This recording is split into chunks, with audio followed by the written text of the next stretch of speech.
Let's bring in Republican Mike McCaul. He's a ranking member on House Foreign Affairs. Congressman, when you listen to these questions, the president went through a whole litany of what's going on with nursing homes. We've been reporting on the outbreak of COVID taking out a lot of senior citizens. The president said, quote, "You're struggling with isolation in your golden years. This should be a good time for you, a happy time, but there's light at the end of the tunnel." He talked about sending PPE, getting HHS funding in there. But then immediately, Congressman, the reporters take over and start saying, are you targeting Democrat cities with more federal law enforcement to distract from your failures?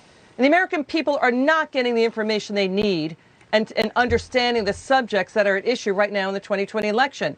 Big distraction, big distracting questions out of the media right there. What was your take? Well, look, this is a press conference on COVID-19. He's talking about everything from nursing homes to vaccines, everything related to the coronavirus. And yet, as you mentioned, almost every question had absolutely nothing to do with COVID-19. So, you kind of question the objectivity of the press. Obviously, it's not. It's a biased White House press corps, and all they want to do is have a gotcha moment with him that they can replay on their television stations. If they were serious about this virus, they'd be asking him what he prepared to talk about, and that's COVID-19. But again, they talked about everything else but that and made it a political exercise rather than a policy exercise. Yeah, and we're seeing voter fatigue with the politicization of COVID-19 and also the violence in cities. Look at this. Democrat Senator Tim Kaine says the president is taking action against China, shutting down China's embassy in Houston, to deflect from his mistakes over COVID-19. We also saw a Democrat congressman out of Washington State basically taking to the House floor, saying, it's not China's problem to notify the world about the COVID pandemic. It was the president's. This is high-level incompetence we are seeing. We spot trends early on at the evening edit, sir. We were early seeing all the Trump signs on the front lawns during 2016. The pollsters didn't pick up on. We're seeing a new trend here in the culture, a shift away that could indicate Trump's going to win in the fall because of voter fatigue due to pressers like that. Your reaction? Look, I think there's a silent majority out there. This reminds me a lot of the year 1968, where you had a lot of social unrest. At that time, Nixon ran on a law and order platform. I think this President Trump is always, and I used to debate prep him back in the day. He ran on a very strong law and order platform. And that's what he's doing right now. And he did it successfully, I think, in Washington State, with the federal buildings. Obviously, the Democrat mayors aren't going to let them in.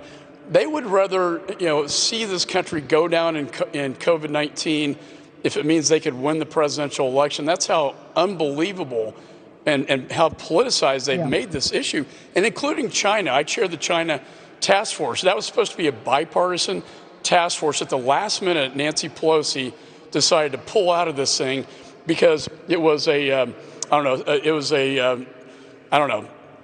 for her, it wasn't politically justified. And I think that's really sad because I think most Americans care about what happened in Wuhan, China. They care about the fact that China, has Chinese Communist Party invaded Hong Kong, human rights abuses. They care about supply chain coming out of the Chinese Communist Party.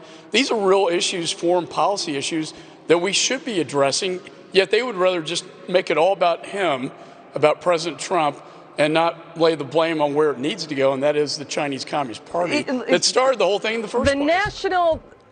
The national conversation has been poisoned. Let's face it, we've been covering what's been going on with the issues for 4 years now.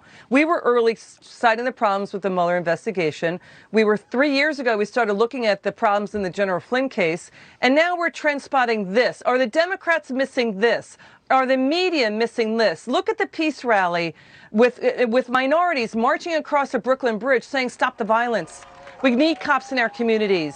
We covered the Back the Blue rallies in states like Kentucky, Washington, California, New York, Nebraska, South Carolina, Illinois.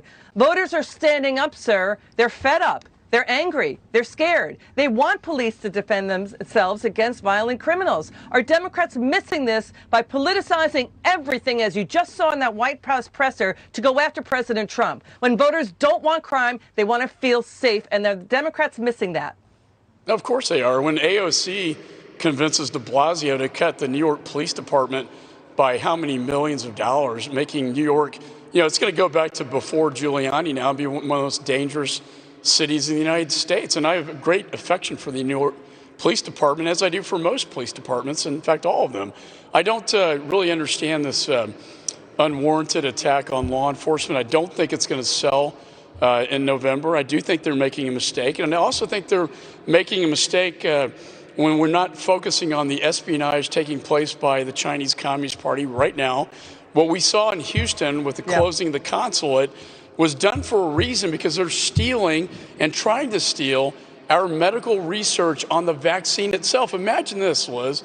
We're developing the vaccine to cure the world from the very virus that they are responsible for, and they want to steal that, as they'd steal everything, so they can take credit for saving the world. And I think it's ironic to see those trash cans burning, where they're throwing documents and burning all the evidence. It's like a scene of the crime where they're like destroying the evidence of the crime. Why aren't we talking about that issue?